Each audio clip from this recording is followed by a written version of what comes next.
Okay, here we go again. Sorry everybody, I know we're all getting plantered out. I'm getting plantered out. I'm tired of looking at this thing. I just want it to be done. I still got 2 tractors to service. I want to bring the disc down here and do a little bit of work to it, because if we have another 2-3 decent days of drying, I can get down and disc the muck. I was down there yesterday and it's right there. If it wasn't so sticky, I'd have tried going down there this weekend, but when that stuff's sticky, the stalks hang up in the disc and you start plugging gangs, it's just better to wait a little bit. And I got 2 cylinders. I'd like to get rebuilt on the finisher, but they don't have to, but I'd like to. So we got a few other things to get done, but there's been guys around here started planting yesterday, putting beans in the ground. The ground's, from the few guys I've talked to, their temperature readings, they've been getting, I need to stick my thermometer in the ground at somewhere at the house and see where or watch it and see where we're at. But temperatures I've been hearing is anywhere between about 42 and 47, and the nighttime temps, the daytime temps are supposed to be getting, I am not anywhere at all excited about starting to put seed in the ground or trying to do much. So I want to get everything, hopefully this week. My goal is to get this finished up, which shouldn't be a problem. Get the disc finished, or get the work done I need to get done to the disc. Get the white serviced, get the 1800 serviced, and get those 2 cylinders rebuilt. And if I can get all that done, everything should be worked on. Everything should be ready to rock and roll. All I need to do to the drill is calibrate it. All I would have to do to this thing after that is calibrate it, which we can do when we get closer to planting time. And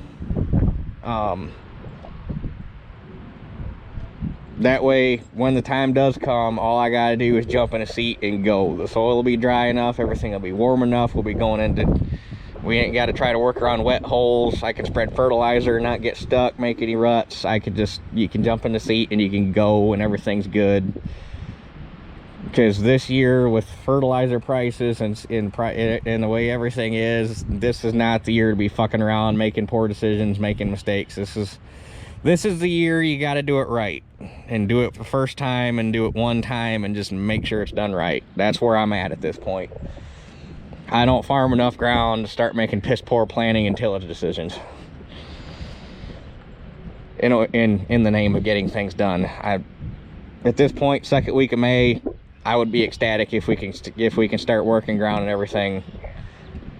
Hopefully I can start spreading fertilizer next weekend is my goal, and start working ground and planting and whatnot the following week. We're getting close to go time. It's just I'm not getting a warm fuzzy with the way the weather's looking. Hopefully by that point we'll start seeing some decent daytime temps, some decent nighttime temps, and actually work on getting the ground warmed up. So right now we ain't doing it. Plus things are still kind of tacky. There's been some guys doing some tillage. I've seen it, and it's just, I'm not, as much as I want to go, as much as everybody wants to go, I'm just not about making poor decisions right now. So anyway, now that that's out of the way, I finished up the fertilizer transmission this morning. I'll have to run it and get the chains run in and then retension them. But basically I spent better part of an hour this morning, probably somewhere between 45 minutes and an hour, sitting in front of my computer on AGCO parts book with my manual next to me, looking at sprockets and looking what all the hell they got going on. And basically I've come to the conclusion that I don't know what the hell they got going on, because one picture for this shows a jack shaft set up like this for this guy here. Another picture shows this weird like 4 sprocket transmission that bolts underneath it that drives out. I don't know what they got going on. Basically I've come to the conclusion that this right here is pretty close to a 5100 transmission setup. The gearing should be just about right, other than I still couldn't get a 22 sprocket, but come to find out a 22 sprocket is not part of the sprocket stack. It's an actual, apparently it's small enough they couldn't get a bolt circle in it to stack it like this, so it's its own sprocket that's got a hex on it that you actually set screw to the shaft. That being said, this sprocket stack is still not the sprocket stack that the book calls for a 50. I didn't look at a 5100. I went over and looked at that parts planner, that parts 5100, and it's got this same sprocket stack. So apparently a 5100 and a 6180 use different sprocket stacks. But anyway, hopefully this gets me right around 20 gallon an acre. I could run a calibration on it. I think at this point the easiest thing to do is plant some air, plant some ground, and see where we come out. Because I do not have, I would almost need a field that's no-tilled, or that hasn't been tilled yet, and I can get some decent runs and actually measure out a course and, you know, theoretically plant it, and then get a cup and capture off of multiple coulters your application rate, and then weigh it, and yada yada yada. I don't know. That's the right thing to do. I just don't necessarily know if I got time to do it that way. But basically, near as I can tell, this right here should be, it's not the slowest I can go, because the slowest I could go could be that 32 driving this 44. The 32 sprocket is correct. This 25 2 sprocket is correct. This sprocket is correct. It's just this guy. So this should, a 22 sprocket here driving this combination would give me 17. And then if you went to a 28 2 sprocket here and a 25 here, I can't remember, whatever the next step up was going to be at 19 gallon an acre, or no, 21 gallon an acre. So this should, I gotta believe that this falls somewhere in between 19 and 21, somewhere. So at this point, we're gonna run it, because this is where it would be nice to have a parch planter. I really would like to buy a parch planter, but I don't want to go out and spend a bunch of money, because I'm literally buying a parch planter. But I don't know, baby steps. Anyway, with that being said, fertilizer transmission's buttoned up, so I'm gonna pull this thing ahead, get it in the driveway so that I can start unhooking hoses and not make a mess on the concrete, because I probably should have done that last week, but I knew once I got hoses off of it, I wasn't gonna be able to move it. I don't know, I probably should. Anyway, so I'm gonna pull this thing ahead. We're gonna set it on the ground to get the weight off the wheels, so I can pull them hoses without without things dropping. I think I got the transport locks off. I should have the transport locks off.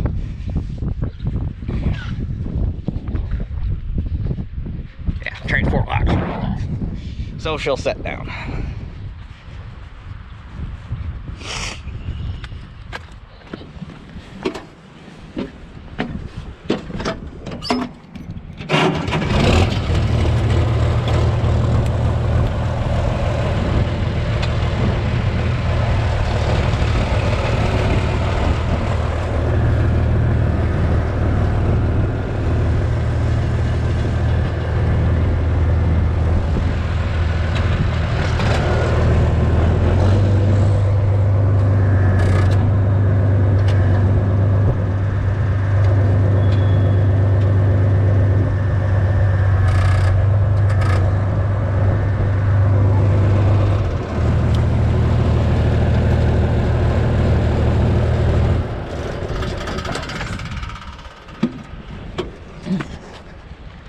Okay, now we're safe to start pulling hoses. You could do it if you could put transport locks on these two wheels with it in plant position, but for some reason they didn't put a provision to put transport locks on these wheels when it's in plant position, probably because they didn't intend you to be pulling it down the road unfolded, but for maintenance purposes it would have been nice just for safety. Then you could set it on transport locks and work on, or pull hoses and take cylinders and stuff off with it in the air. But anyway, we can't do it that way. We did it this way. So now I'm going to go ahead, and you guys have already seen this part, so I'm not going to bother videoing it, but I'm going to go through and get my brackets put on so that we can start doing hoses. So we got these two.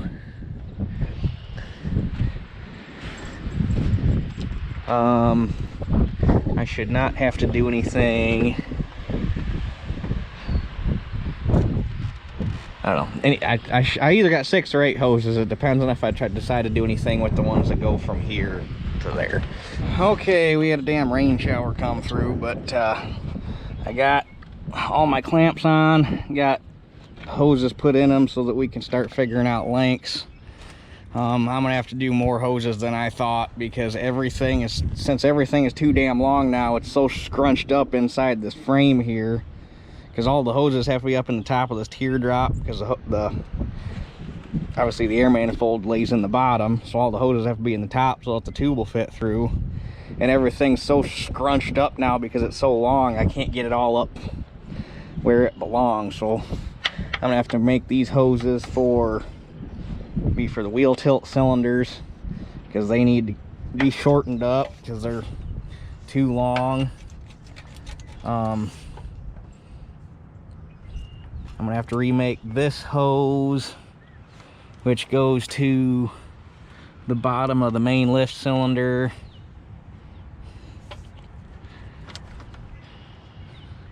And this hose I was already planning on remaking, so I guess I'm gonna have to, yeah. So I'm just gonna start making hoses and see what happens. I'm gonna start with these guys, and I'm gonna have to start here in the center and work my way out basically in order to start getting lengths correct.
All right, we are finally to the point where some actual stuff's gonna happen. All the hoses to the wheel cylinders are done that I needed to do, so those are buttoned up. It actually worked out pretty slick. I didn't have to remake all the hoses I thought. This hose here originally came into a 45-degree adapter, or not a 90-degree adapter, like that guy right there. So that came in, and then there was a short hose that just ran from this bottom cylinder port to that 90, and then the 90 turned and this hose went out. Well, moved everything over, and I took this hose, or once I moved everything over, obviously that hose was too long. So first thing I did was unhook that hose, pull it out, got the adapter off, and then I don't know, something clicked and I shoved it back in there real quick. And it's like, hold on a second, if I just put a 45-degree in here, port adapter like that, now all of a sudden that hose is exactly the right length. It goes right where it needs to go, and you eliminate an entire hose assembly and 2 connections. So that's what I did, and it worked out pretty slick. So I did not have to make that hose, but remade all 4 hoses that come out here to the wheel tilt or wheel turn cylinders. Oh, FedEx, hold on. Okay, so like I said, got all 4 cylinders out to the wheel tilt, or all 4 hoses out to the wheel tilt cylinders. Did not do the ones that run down the frame. That can wait till a later date. I'm obviously gonna have more hoses to do later. I'm just trying to hold things back because of the COVID and the fact that getting hose parts is not that easy right now because, you know, stupid reasons. But anyway, definitely a lot cleaner. The only thing I wish I could have done, and I'm gonna do it again at a later date. This is the harness for the fold valve, goes to the fold box. They got this thing wrapped just about around everything it could possibly be wrapped around. And it'd be nice to take the plug off, pull it all the way back down the frame back to the joint, or it's fine once you get past where it turns to go up to the valve, but pull it all the way back to here and then run it all the way back up the frame untangled from everything. But like I say, that can come at a later date. For now, we're just gonna, I need to get the thing back to field condition because we have other shit to work on. So, and at some point these hoses have to be remade, and the ones that run down are the pump hoses that run over to that side of the tongue. And so it's not like we're not going to be tearing this back apart to do more hoses probably next spring. Anyway, with that being said, that's all I have that I can think of to do to the toolbar, so we can finally put the air manifold back together. Earlier this week, because it was all glued together past, obviously these guys were screwed together because that's what goes through the hole in the main lift wheels, and you don't want to glue that because then you can't get the manifold apart. But the rest of it was all glued together, so I had to cut it apart and take a burr in there, and you cut it off flush with the fitting, and then you take Dad's got a special burr for cutting plastic and PVC for our die grinder, and I'd went in and cut it into thirds and took a screwdriver and busted it out and cleaned the glue out. And I'm gonna screw it back together, just to make life easier later down the road if we have to do something. But anyway, that's the next step, and then once this is back on, we can go ahead and put the metering units back on, and the back of the planter will finally be done.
Alrighty.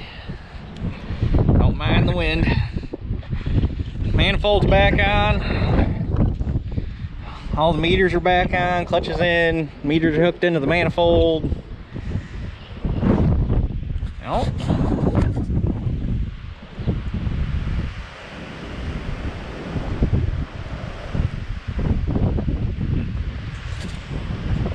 So, with that being said, I guess I'm gonna...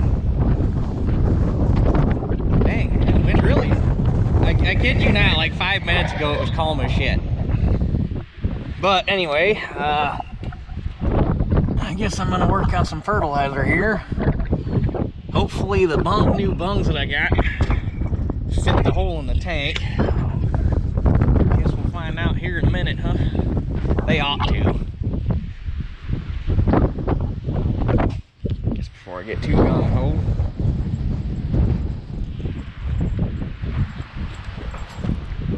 Oh yeah, they'll fit. Might be a tad bit tighter. I could probably clean the hole up a little bit if need be.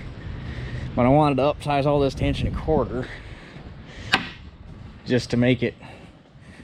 I mean, I got 2 inch on the nurse tank, and it seemed a little excessive to go down to 1 inch. I've been working out of the same toolbox my entire life, and I still sort through all the doors going to find something. It's a thing.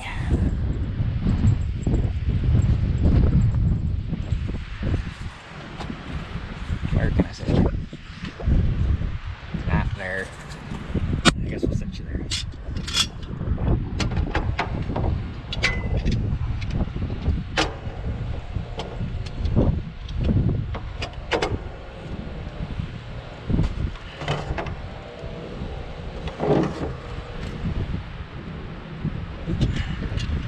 Might be left-hand thread, the new ones are.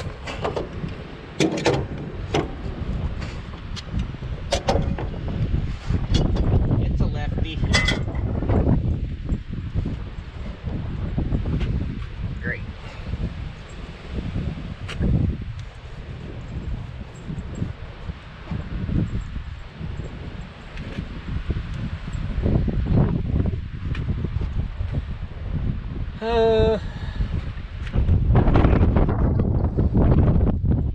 This part might be a two-man job.